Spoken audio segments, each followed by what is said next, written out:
તો 22 જાન્યુઆરીએ સરકારી શાળાઓમાં રજા જાહેર કરવામાં આવી છે। સરકારી શાળામાં અડધા દિવસની રજા જાહેર કરાઈ છે। બપોરે 2:30 વાગ્યા સુધી શાળાઓમાં રજા જાહેર કરવામાં આવી છે। 22 જાન્યુઆરીએ પ્રાણ પ્રતિષ્ઠાને લઈને આ નિર્ણય લેવાયો છે। તમામ જિલ્લા શિક્ષણાધિકારીને પત્ર લખવામાં આવ્યો છે।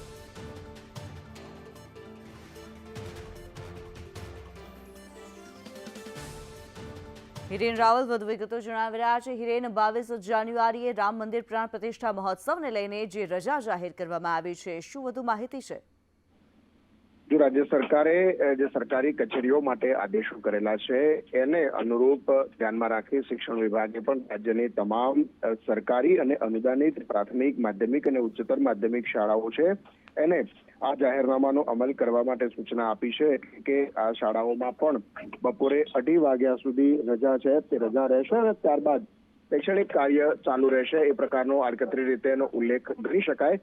જો કે સવારની શાળાઓ અંગે કોઈ પણ પ્રકારની સ્પષ્ટતા આ પત્રમાં કરવામાં નથી આવી।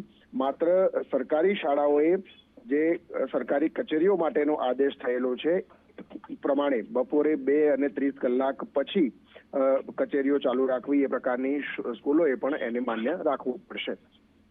જી, ધન્યવાદ હિરેન આ માહિતી માટે।